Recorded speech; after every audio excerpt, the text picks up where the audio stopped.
Halo, Assalamualaikum warahmatullahi wabarakatuh. Kembali lagi di channelku Bidan Online.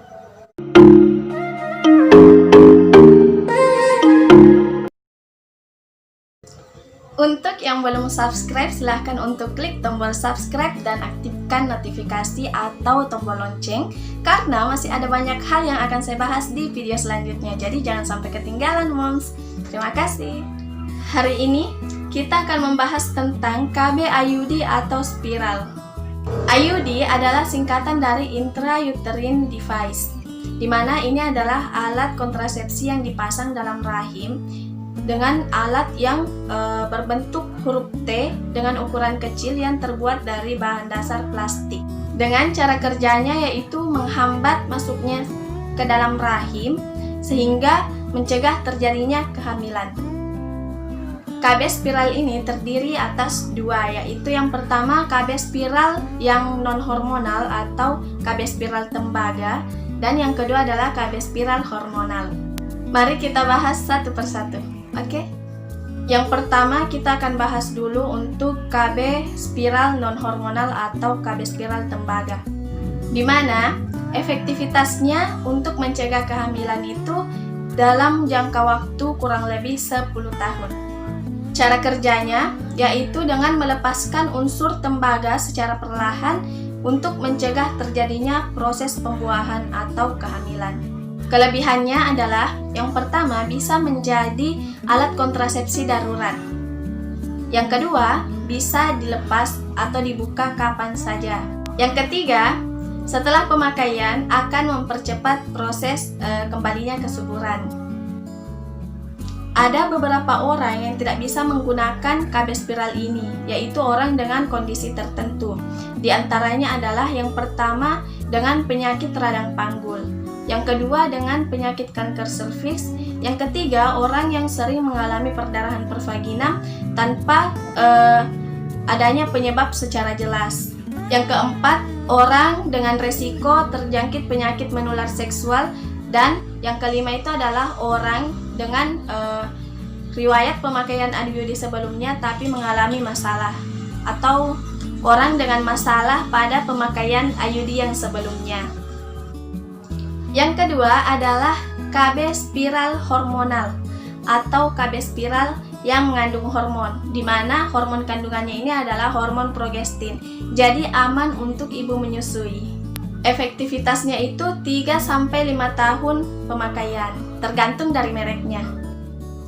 Untuk cara kerjanya, ini hampir sama dengan KB hormonal lainnya seperti pil, suntik, implan, yaitu dengan cara menebalkan lendir serviks dan menebalkan dinding rahim sehingga tidak bisa terjadi pembuahan.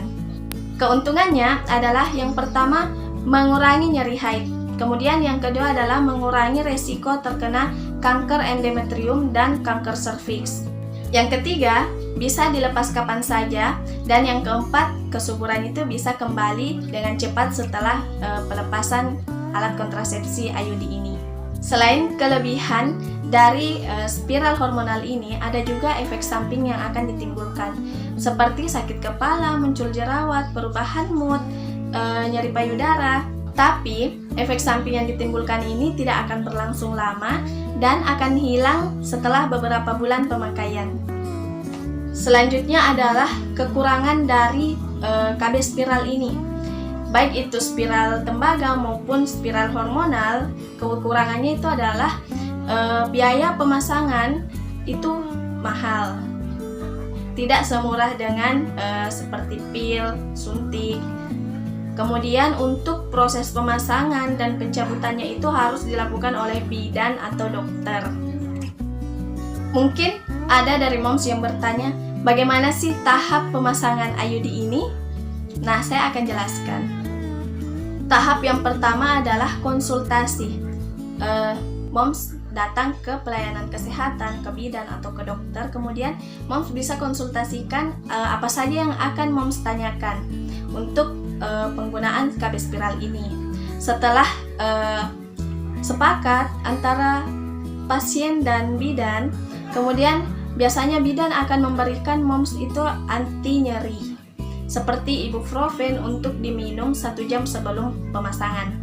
Oh iya, sebelum ke pelayanan kesehatan untuk pemasangan spiral ini, moms bisa juga membawa pembalut sendiri dari rumah. Sebenarnya kami menyediakan atau bidan atau tempat pemasangan IUD itu biasanya menyediakan pembalut untuk pasien, tapi bisa jadi moms tidak suka, atau misalnya moms biasa menggunakan merek yang berbeda, ukuran dan ketebalan yang moms inginkan tidak sesuai. Jadi sebaiknya untuk lebih nyamannya moms bisa bawa sendiri sesuai dengan yang biasa moms gunakan. Setelah itu, moms akan diminta untuk berbaring pada tempat yang sudah disiapkan dengan posisi kaki melebar dan agak tinggi.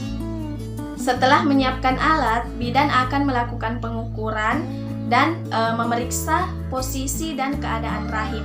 Selanjutnya, dilakukan pemasangan spekulum agar vagina terbuka lebar. Lalu, leher rahim dan vagina dibersihkan dengan cara pemberian cairan antiseptik untuk mencegah terjadinya infeksi. Setelah itu, kemudian dilakukan penyuntikan anestesi lokal pada leher rahim. Setelah itu, kedalaman rahim akan diukur. Kemudian, proses pemasangan akan dimulai. Bentuk dari KB spiral itu kan berbentuk T seperti ini. Nah, dalam bungkusannya itu terdapat tabung kecil untuk memasukkan lengan dari huruf T ini masuk ke dalam tabung sehingga berbentuk seperti ini. Nah, setelah itu KB spiral ini dimasukkan pada posisi yang telah dilakukan pengukuran tadi, jadi sesuai ukuran yang tadi dilakukan. Nah, sampai pada posisi yang tepat, tabung akan didorong sehingga spiral yang tadi berbentuk seperti ini, setelah didorong maka akan keluar seperti ini, berbentuk seperti ini, sehingga yang terpasang nantinya hanya spiral itu, atau yang tertinggal hanya spiral itu dengan benang kecilnya dan alat dikeluarkan. Benang, ya, spiral yang dipasang itu ada benang tipis yang ikut di bawah. Benang, iya, spiral itu memiliki benang tipis yang biasanya akan dipotong sekitar 1-2 cm. Kenapa ada benangnya? Karena benang itu sebagai tanda atau mempermudah nantinya pada saat proses pelepasan, atau sebagai tanda bahwa spiral itu masih pada posisi yang tepat. Setelah dilakukan pemasangan, itu akan menimbulkan efek samping yang tidak lama, seperti misalnya keluar bercak, kemudian mungkin moms akan merasa pusing, nyeri kram, atau seperti nyeri haid, serta nyeri setelah pemasangan. Tapi sekali lagi bahwa efek samping itu hanya bersifat sementara. Oke moms, sekian dulu video dari saya. Apabila moms merasa bahwa video ini bermanfaat, jangan lupa untuk klik tombol like dan share agar banyak orang yang mendapatkan manfaat dari video ini. Terima kasih. Wassalamualaikum warahmatullahi wabarakatuh.